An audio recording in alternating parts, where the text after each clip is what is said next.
Bonjour les Vierges, j'espère que vous allez bien. On va découvrir ensemble vos énergies pour le premier semestre 2025. Gardez bien à l'esprit que ce sont des énergies générales, c'est comme une sorte de météo et vous seul décidez de ce que vous en faites. Donc prenez uniquement ce qui résonne pour vous dans ce tirage et le reste vous laissez. Je vous invite également à consulter les vidéos de votre ascendant et des autres signes de votre thème astral pour compléter ces informations.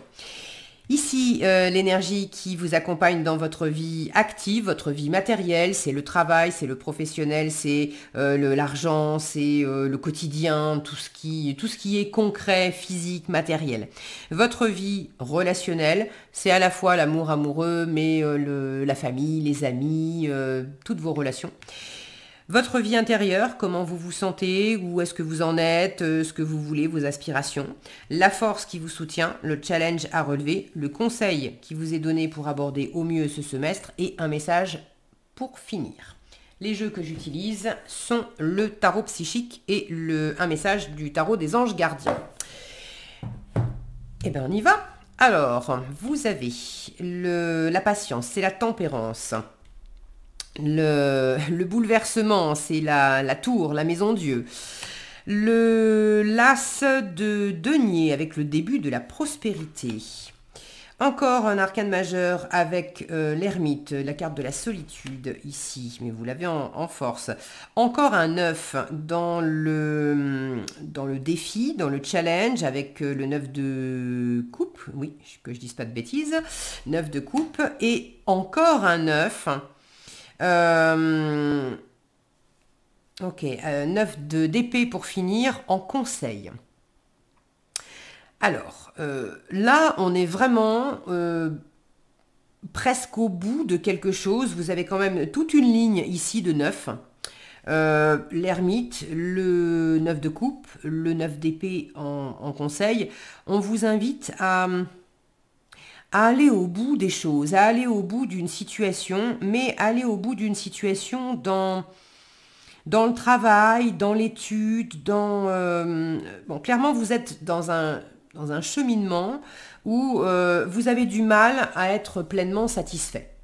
Ce 9 de coupe qui parle de la réalisation des souhaits, qui parle d'être dans un plein bonheur par soi-même, pour soi-même, on se fait plaisir, on se chouchoute, on fait des choses pour soi. Ça ne veut pas dire ne rien faire pour les autres aussi, et puis être complètement enfermé et égoïste dans le mauvais sens du terme, et tout ça, c'est pas ça. Mais de se réaliser d'abord pleinement pour pouvoir après partager avec les autres. Là, il y a quelque chose dans ce rayonnement qui n'est pas encore atteint. Il y a une insatisfaction, il y a quelque chose qui... vous n'avez pas trouvé votre place. Est-ce que c'est dans le travail? Est-ce que c'est dans votre couple? Est-ce que c'est dans une dimension plus personnelle, de vous sentir, que votre âme, elle est au bon endroit avec les bonnes personnes, elle s'éclate, il y a quelque chose qui n'est pas aussi abondant, nourrissant, fluide que vous aimeriez. Bon, c'est le challenge. Autour de ça, vous sentez quand même intérieurement que début de la prospérité, vous vous sentez patient, patiente, et vous savez qu'il y a une amorce, que vous êtes au bord de quelque chose, que vous avez, alors soit ça vient de vous, que vous avez une chose à offrir, vous êtes... intérieurement, vous êtes branché sur un nouveau projet professionnel, un nouveau projet créatif, un nouveau projet de vie. C'est pas forcément quelque chose que vous partagez énormément avec l'environnement. J'ai l'impression que c'est plutôt votre jardin secret. Mais vous savez, vous sentez que il y a certaines choses qui ont commencé à germer, à pousser, à porter leurs fruits. Intérieurement, vous sentez qu'il y a quelque chose quand même qui est plein de promesses. Vous avez envie, vous aussi, de pouvoir offrir des choses au monde, de pouvoir exploiter vos talents, vos compétences, vous enrichir vous, mais enrichir aussi le monde dans lequel vous vivez, votre couple, votre famille, vos amis. Vous avez envie de pouvoir vous expanser et du coup en récolter les fruits, mais pouvoir partager les fruits aussi, ces fruits avec votre environnement. Et ça, vous sentez que vous êtes au bord. Il y a quelque chose dans la vie active, matérielle, qui commence à porter ses fruits ou il y a une offre, il y a une opportunité, il y a quelque chose. On retrouve cette graine dans la main de ce personnage. Elle est une toute petite graine qui donne cette grande fleur de lys. Alors on vous parle de patience. Il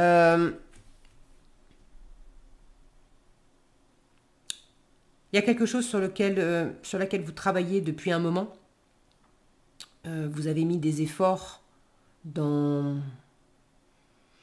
je sais pas, dans la rénovation de votre maison, dans une recherche d'emploi, dans l'écriture d'un livre, dans l'apprentissage de quelque chose et pour monter un nouveau projet professionnel et changer de voie professionnelle par exemple. Là, j'ai une idée de métamorphose. Intérieurement, vous avez quand même envie de nouveauté. Et dans la matière, vous avez déjà fait l'expérience de moments comme ça, où il y a quelque chose de nouveau qui émerge. Vous savez, vous sentez que c'est un processus qui demande du temps et que ça ne va pas vous servir d'essayer de précipiter les choses. Alors, il y a des moments où vous êtes dans cette insatisfaction parce que vous aimeriez bien avoir la pleine et entière récolte là tout de suite maintenant. Mais vous avez quand même cette sagesse et cette conscience que il y a quelque chose qui est en train de pousser, de se développer. C'est un processus. Et ça sert à rien de vous énerver, de vous speeder, d'essayer d'aller plus vite que la musique. Il y a un rythme naturel à respecter et vous êtes à l'écoute de ce rythme naturel. Donc dans la vie matérielle, concrète, professionnelle, financière, il y a un équilibre quand même qui se fait. Si vous êtes dans une situation qui demande des négociations, on peut se parler, on peut trouver la voie du milieu, on peut trouver une harmonie, on peut trouver un terrain d'entente là où au départ c'était pas forcément gagné, mais on arrive à trouver un terrain d'entente. Il peut y avoir des engagements qui sont pris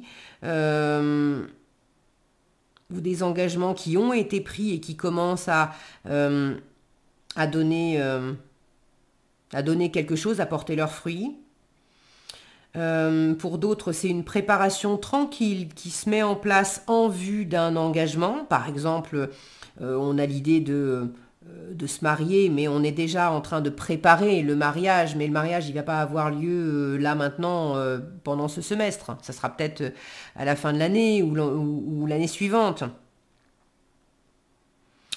J'ai l'impression que c'est plus professionnel. Mais bon, vous me direz dans les commentaires, toutes les vierges ne vivent pas la même chose. Par rapport à... Alors, cette patience, vous la vivez concrètement et puis finalement, ça vous aide aussi. La force, c'est l'ermite avec la solitude. Alors moi, je vois tout de suite ce bouquin, c'est-à-dire de prendre le temps d'étudier la situation, de prendre le temps de peut-être vous former, de prendre le temps de comprendre le chemin, d'analyser, de comprendre le chemin qui a été parcouru pour saisir où est-ce que vous en êtes maintenant et comment ça va se développer. À l'image de, ici on a ce qui semble être une noix qui a germé et qui va donner un arbre. Quand on veut faire pousser quelque chose, c'est bien de se documenter aussi. On va pas mettre en terre de la même façon une noix ou des tomates ou des bulbes d'iris, de lys, etc. Ça sera pas forcément au même aux mêmes saisons, ça va pas forcément avoir les mêmes besoins, être enterré profondément ou plus près de la terre, être arrosé ou avoir besoin de chaleur, être sous serre, en pot d'abord ou directement dans la terre. Alors c'est une métaphore, mais j'ai l'impression que on vous invite, et vous le savez, vous le sentez, qu'il y a cette notion d'étude et de préparation pour mettre toutes les chances de votre côté et pour faire en sorte que les aspirations que vous avez à développer quelque chose, et ben que ça puisse germer de la bonne façon parce que vous aurez fait votre part de jardinier, entre guillemets, du mieux que vous pouvez. Après, la part qui ne dépend pas de vous, ça ne dépend pas de vous. Mais de préparer au mieux les choses.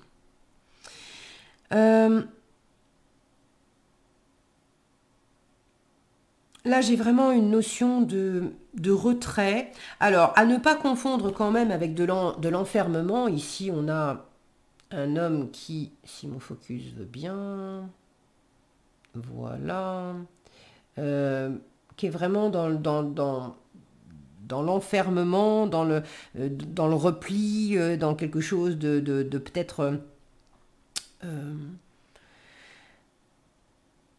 trop raide, trop étouffant.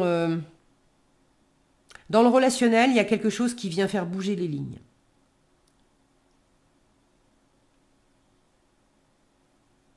Parce que d'un côté, on vous montre et on vous dit que c'est une bonne chose, effectivement. Cette autonomie, cette indépendance, ce retrait que vous pouvez avoir, d'être en silence, de beaucoup travailler. On vous dit de beaucoup travailler avec l'ermite.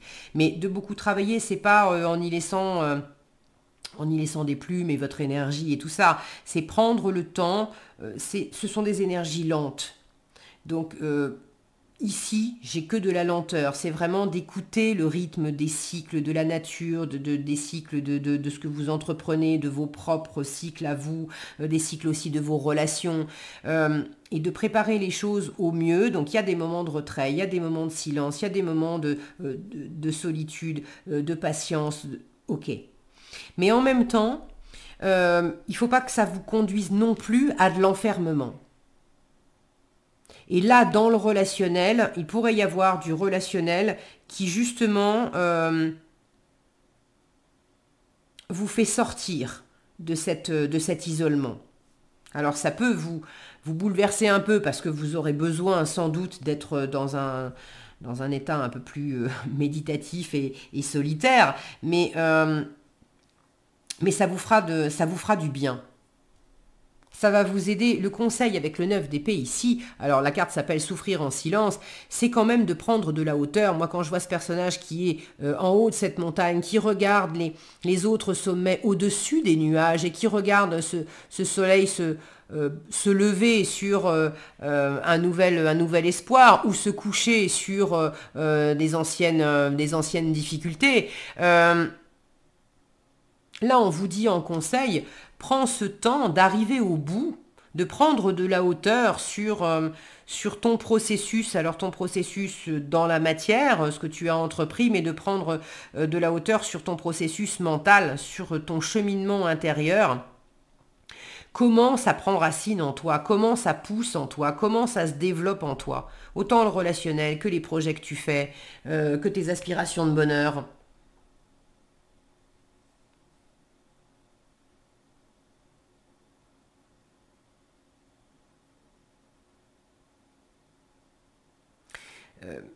Moi, j'ai la sensation qu'on vous dit ok, ok pour cette sagesse, ce silence de vieux sage, ce retrait de vieux sage. Quand c'est pour apprendre, quand c'est pour prendre de la hauteur, quand c'est pour aller dans le sens de quelque chose qui va grandir et s'épanouir. Mais j'ai la sensation qu'on attire aussi un peu votre attention et que à travers le relationnel, ça va vous permettre de faire la part des choses. Il ne s'agit pas non plus de vous enfermer dans un isolement. Et de dire, je ne peux pas voir les autres, je ne veux pas, c'est tout, juste moi et moi. Et non, il y a cette notion quand même d'ouverture. Si vous avez besoin de méditer, de réfléchir sur les choses, vous n'êtes pas obligé non plus de le faire enfermé chez vous. Vous pouvez très bien faire ça dehors, dans la nature. Là, j'ai que des personnages qui sont dehors. Et non seulement vous pouvez le faire dehors, mais vous pouvez aussi, pourquoi pas, proposer à quelqu'un de vous accompagner. En proposant aussi peut-être un cadre. J'ai envie simplement d'aller me faire une petite marche méditative, silencieuse et de me poser au pied d'un arbre et de me faire une petite sieste au pied d'un arbre. C'est pas pour parler beaucoup, mais est-ce que tu as envie qu'on soit en présence, qu'on y aille ensemble? Et vous allez peut-être parler un petit peu, mais il y a des gens avec lesquels c'est pas possible. Il y a des gens qui sont effrayés par le silence. Il y a des gens qui peuvent pas s'empêcher d'être voilà, dans la communication. Dès qu'ils sont avec vous, il faut qu'ils parlent. Bon, il y en a d'autres avec lesquels ça va pas poser de problème d'être ensemble, silencieux, et de profiter de cet instant où on est en présence. Ça fait du bien, mais en même temps, on ne parle pas forcément. Ça se situe à un autre niveau. Ok. Pour certains, c'est à travers du relationnel, là, cette graine, est-ce qui est en train d'émerger. Est-ce qu'il y a un bouleversement dans votre couple, par exemple, dans le sens où, ça y est, on a décidé de se marier, ou on a décidé de vivre ensemble, ou il y a des lignes qui bougent. Ça peut être avec des amis, ça peut être avec des collègues, mais il y a quelque chose qui était établi et à travers du relationnel, il y a des lignes et des frontières, une espèce de construction établie qui change. Alors pour certains, c'est peut-être aussi une relation qui s'arrête parce que c'était pas du tout prometteur, et là, pour certaines vierges, j'ai le mieux vaut seul que mal accompagné. Et si ça fait tellement longtemps que je me sens enfermée, étriquée dans ce couple, dans cette amitié ou dans cette relation, quelle qu'elle soit, c'est fini. J'aspire vraiment à quelque chose de beaucoup plus nourrissant. Si ça fait déjà un moment que vous êtes dans une configuration qui est complètement stérile, là, effectivement, vous optez pour mieux vaut seul que mal accompagné. C'est pas, dans l'absolu, c'est pas ce que vous auriez préféré, mais s'il faut en passer par là, vous en passez par là.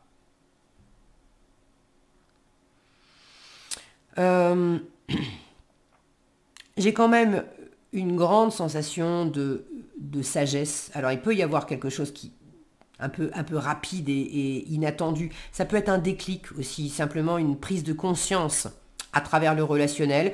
En discutant avec quelqu'un, tout à coup, il y a, pouf, une compréhension, un déclic qui se fait par rapport au travail que vous aviez en place. Quand je dis travail, c'est pas forcément professionnel, hein, mais à ce que vous êtes... à ce que vous entreprenez intérieurement, là. Je ne sais pas ce que c'est, vous me direz dans les commentaires si vous voulez bien. Donc oui, il y a quelque chose qui peut vous faire reconsidérer, vous amener un élément supplémentaire, vous faire reconsidérer une situation. Mais globalement, j'ai quand même des énergies qui sont très posées et très sages. Donc prenez votre temps, étudiez les choses. N'hésitez pas, pour le coup, à faire appel aussi à un expert, le 9 de rien du tout, l'ermite. L'ermite, c'est aussi un expert en quelque chose, un maître en quelque chose, qui peut vous aider à éclaircir une situation, à comprendre un cheminement, à savoir comment mettre en œuvre ce que vous voulez faire pousser, ce que vous voulez développer. Quelqu'un qui peut vous aider aussi à faire la lumière sur des épreuves que vous avez traversées, de la souffrance que vous avez ressentie, et de comprendre en vous qu'est-ce qui se passe dans les dessous, dans l'inconscient aussi, quelles sont les racines à la fois quelles sont les racines des beaux fruits qui se manifestent dans votre vie, mais quelles sont les racines aussi de la souffrance qui a pu se manifester dans votre vie. Et en ayant cette compréhension, on peut après agir en semant des graines différentes pour obtenir des fruits différents. Ok, donc prenez ce temps de réflexion, là on conseille de prendre de la hauteur, d'éviter de vous prendre la tête. Okay. Avec le 9 d'épée, on pourrait être dans quelque chose, dans une pression mentale. Là, c'est le conseil qui vous est donné. Donc, clairement, c'est affranchissez-vous de quelque chose qui vous obsède, qui va être étriquant, qui va être... étriquant, ça se dit ça? Étriqué, oui. Bon, je sais pas. Qui va être étouffant, qui va vous obséder, qui va qui va tourner dans votre tête. Non, prenez de la hauteur. Prenez de la hauteur avec ça. Ok, allez, le message pour finir, l'as de la pensée, encore une épée, et là on est avec l'état d'esprit clair. On est sorti justement, on a pris de la hauteur, on a bouclé une boucle et on démarre quelque chose avec une décision, avec un nouveau point de vue, avec une clarté mentale qu'on n'avait pas. Bon, ce chérubin vous félicite pour la merveilleuse idée, c'est une nouvelle idée aussi, pour la merveilleuse idée que vous venez d'avoir. Il est important de communiquer clairement et sincèrement avec les personnes qui sont impliquées dans votre projet. Ne vous laissez pas décourager par les petits changements de dernière minute qui ne peuvent qu'être bénéfiques. Voilà ce que j'avais pour vous, les vierges. J'espère que cette vidéo vous sera utile. Si elle vous a plu, je vous invite à la liker, la partager, la commenter. Et pour être averti quand je publie de nouvelles vidéos, il suffit de vous abonner et d'activer la cloche des notifications. Prenez bien soin de vous, passez un excellent semestre et je vous dis à bientôt dans un prochain tirage.